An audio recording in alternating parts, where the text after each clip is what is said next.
Bonjour à vous, j'espère que vous allez bien. Ici, je vous fais un nouveau playlist spécial Star Wars Hasbro. Beaucoup d'arrivages qu'on a eu en ancien, en nouveau, en vintage, en Black Series. Mais en tout cas, ici, on va commencer avec une pépite que j'avais pu du coup voir en vrai à la Star Wars Celebration 2023 à Angleterre avec Jordan, etc.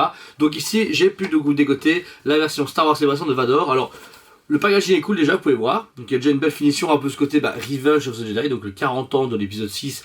C'est marqué et c'est le easter egg du premier. On s'est du coup ici enlevé, vous pouvez voir l'affiche pour dévoiler la figurine. Alors la figurine est très très belle, mais on va pas se mentir. C'est un Vador qu'ils ont mis un pinceau rouge dessus un peu sanguinaire. Donc voilà, franchement, j'ai connu mieux. Mais au moins, ça va devoir la figurine facilement en l'ouvrant, pas besoin de la casser, etc. Et ça reste quand même une figurine exclusive, limitée. 39,99 $, donc franchement c'est honnête. Mais maintenant c'est coté ce qui paraît dans les 80 €. Je pense que ça ne vaut pas personnellement. Mais voilà. Alors ensuite, toujours en exclu un peu spécial, j'ai pu dégoter le deuxième pack Early Bird, s'appelle ça. Donc le premier c'était donc sur l'épisode 4, donc New Hope, mais l'équipage classique. Ici on retrouve le reste avec le Tusken Raider, le Jawa, le Death Star, le Death Squad Commander, moi j'appelle ça Death Star Gunner, mais c'est les casques longs noirs, Obi-Wan et le fameux duo de droïdes qui est sublime. C'est un pack du coup qui est une réédition des anciens packs des années 77-83 et franchement ils sont vraiment cool. Moi je les déballe pas, alors j'avoue dedans je présume qu'ils sont dans leur boîte, et je sais rien, en fait j'en sais rien. Oh ben, je ne me spoil tout seul. Bah écoutez, j'avoue que je ne sais pas s'il y a des cartes dedans, je pense que oui. Et encore une fois, le packaging est super cool. On revoit le logo Kenner, le côté un peu rétro avec ici finition chromée comme avant. Franchement, ils sont vraiment géniaux. Ça, c'est vraiment cool. Donc ça, c'est en version exclue. Ensuite, en gros modèle, on a pu enfin recevoir le Slave One de Book of Boba. Donc celui qu'on a rappelé maintenant, Boba Fett Starship. Ouais, le Slave One, c'est interdit par Disney. On va le faire foutre. Donc le Slave One de Boba Fett, ici qu'on retrouve avec Boba Fett en version rôdeur, avec différents éléments comme les bombes soniques et le fameux Slave One. C'est une réédition. On a déjà eu ce modèle là en version vintage il y a un an et demi. Par contre il pique un peu. 269,90. Je trouve ça cher pour ce que c'est. Pour moi il vaut 189,90 comme celui d'avant. Là il est 100 € trop cher, réellement, il est 100 € trop cher. Il est super cool, le battle damage est méga fini, la boîte est géniale, on retrouve en plus la finition d'époque, mais on va pas se mentir, ils ont des scans depuis un milliard d'années, donc c'est pas comme si c'était un travail de fou, comme le Razor Crest qui avait été fait, en version Hasbro Pulse. Là, c'est un peu ce côté, mais bon, après, il est déjà presque sold out partout, donc si vous le voulez, ne tardez pas, et il est extrêmement beau. Réellement, déjà la boîte elle pète à mort, donc voilà. Alors, dans le même format, en version Vintage Collection, on a pu avoir quelques modèles. Tout d'abord, on a reçu également Book of Boba, la Tusken Warrior. Donc, alors c'est Tusken Warrior, il est même pas mis femelle. Je crois que c'est une femme, mais bon. En tout cas, c'est magnifique, perso énorme. Je trouve qu'ils auraient quand même faire un pack avec les motos et tout, parce que ils ont marqué l'histoire. Les Tusken Riders sont déjà une sorte de symbole de Star Wars, quoi qu'il arrive sur Tatooine. Mais là, la version 2.0 de Book of Boba était vraiment géniale. La finition de la carte ici est cool. On n'a toujours pas eu la version chef en grand format. Ils vont faire en Black Series, mais en petit, j'ai pas vu passer. Mais j'espère qu'il va sortir. Donc ça, c'est la première Vintage Collection. Alors ensuite, on a reçu quoi de bon? On a reçu ici les premiers Lavad Patch, parce qu'ils n'avaient jamais fait Lavad Patch en Hasbro Vintage Collection, tout en Black Series. On commence ici avec Hunter, un visage assez intéressant. Un casque ici également, donc du coup amovible, différentes armes et la carte qui fait vraiment très clone noir, ça j'aime beaucoup, elle est vraiment chouette. Et derrière sa tissu d'accès. Alors, le suivant, en jeu vidéo, leur édition du fameux Starkiller. Malheureusement il n'a pas eu le pouvoir de la force, il est mis Expanded Universe, étant donné qu'il est toujours dans le monde de légende, il n'a jamais été encore une fois canonisé dans un roman, dans un comics ou dans un film. Dommage, Galen Marek va aller ils l'ont appelé Starkiller, pas Galen Marek, dommage. Dès qu'ils vont faire une version normale. Pareil, pourquoi faire que celui-là, surtout que c'est une réédition, il est sorti à l'époque, c'était la VC100, donc il est déjà sorti avant, ils ont juste fait une réimpression. Un pack de 2 en version gentil méchant, un pack avec Vador, je sais pas, en version Sith, que les gens adoraient la Sith édition avec le casque super vénère, en Black Series, je sais pas. Black Series a été teasé, mais trop tard, personnellement on avait un peu plus de temps. Alors ensuite, toujours Book of Boba, le fameux Cat Bane. J'ai pas encore tout reçu, c'est le tout premier échantillon qu'on a reçu ici pour la review, mais il est exceptionnel. C'est un perso du coup à avoir dans votre collection, ça je vous le dis, parce que son grand retour dans la série, mais en plus il est magnifique. C'est la première fois qu'il sort comme ça, on l'a toujours pas reçu en version Black Series, ouais, mais il est sorti en pleine version Clone Wars et autres, mais là, franchement, must have à avoir en collection. Alors là, c'est une figurine hyper facile. Vous prenez un clone, vous prenez un packaging Endor et vous faites une figurine. Voilà. Donc ceux qui ont vu la série, les 12 épisodes Endor, on se trouve du coup au moment où il y a quelques clones qui se baladent, par-ci par-là, et on a une figurine parfaite, le visage parfait, costume parfait, carte parfaite, en or. Voilà. Donc, c'est bien pour ceux qui veulent faire des clones, c'est une sorte de réédition, mais au moins, c'est pas juste attaque des clones, revanche des Jedi, etc. Ils ont fait une phase 2 dans un packaging nouveau, donc c'est cool pour nous qui achetons régulièrement des figurines, on se fait pas fumer à chaque fois. Alors, le fameux Amiral Piet, hyper demandé par ma communauté, boom de précommande pour celui-là. Pourquoi Amiral Piet? Moi je l'ai rencontré en vrai quand j'avais 12-13 ans, hyper gentil, j'ai fait dédicacer des vieilles figurines de lui, et les gens étaient hyper impatients de l'avoir. Parce que pourquoi? Perso culte, figurine magnifique, le packaging et l'action figure sont géniaux, le visage c'est presque lui, le costume est cool, et estampillé 40 ans, donc anniversary, ça c'est cool. VC 270.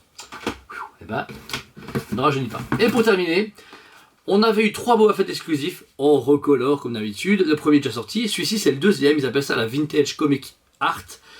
Il est super beau. Qu'est-ce qui est beau? La carte donc, et le painting dessus. La figurine, c'est un Boba Fett. Je pense que le moule Boba Fett a tellement été utilisé qu'il est complètement niqué. Il meurt sur lui dans un tas en Chine, c'est pas possible. Mais il est superbe. J'en parle avec mon client, Monsieur Nozuki, etc. qui les achète. C'est quand même 34,90 en plus. Hein. Attention, hein, c'est 35 balles ça. En plus, c'est de la... ça m'énerve, mais bon, c'est pas grave.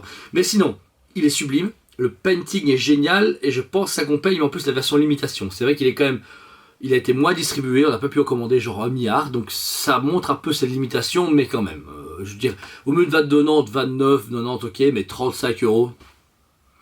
Voilà. Le dernier, ça sera une version comics un peu plus rétro, très sombre, qui sortira dans le contrée d'ici le mois de juillet. Ouais, courant juillet, normalement, ça va bien.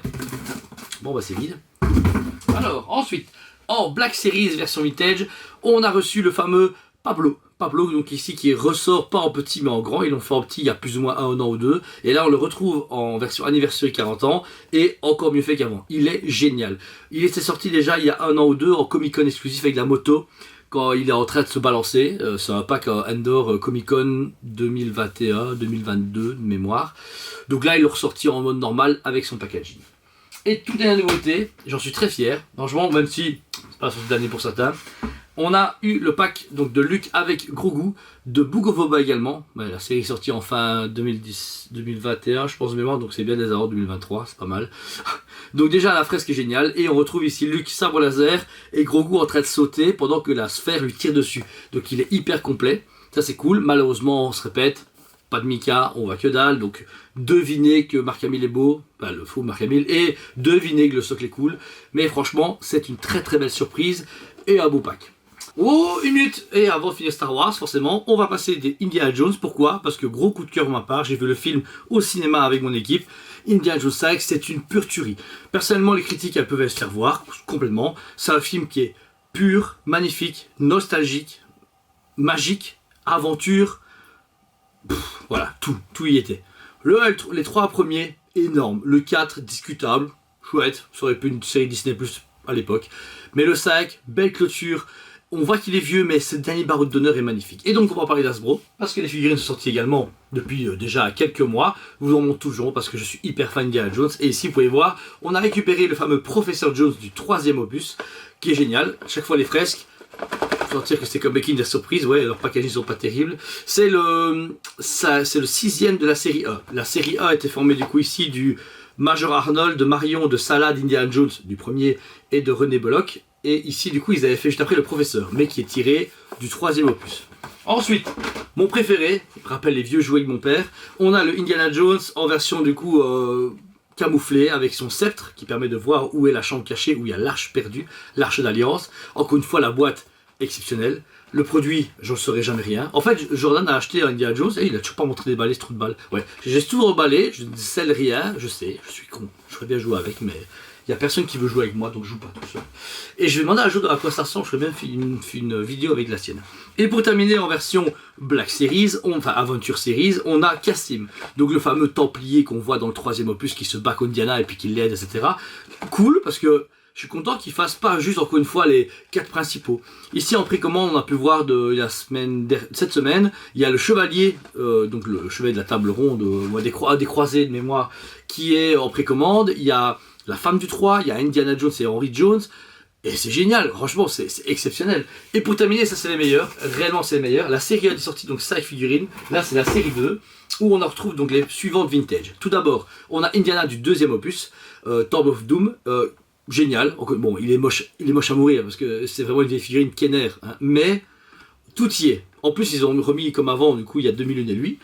Mais elle est géniale. Je trouve que c'est des figurines à avoir dans sa collection, parce que, je sais pas, elles ont cette même magie qu'avant. Je vais vous montrer 2001, parce que comme ça, on va ensemble. Ensuite, 2001, alors, qui s'appelle Short Round. Hein, genre d'autres coups, ça s'appelle vraiment... Half Moon. Ouais, c'est pas mieux. Mais voilà, pareil, super belle boîte. Donc ça c'est, ils avaient fait une série A sur le premier film, là ils ont fait une série 2 avec celle du 2, donc on a Indiana ainsi que notre ami 2001, et alors on a dans la série 2, la troisième partie avec les 3 du troisième film. Vous pouvez le voir ici, on a d'abord Henry Jones, mon préféré. Je trouve que Sean Connery manque trop au cinéma, mais là il avait fait un rôle parfait, déjà par sa présentation, et même la figurine elle est géniale. Bon, ils sont pas à fond encore une fois, mais vraiment cool. Donc 3 figurines se comportent dans la série pour le film. On a Salah.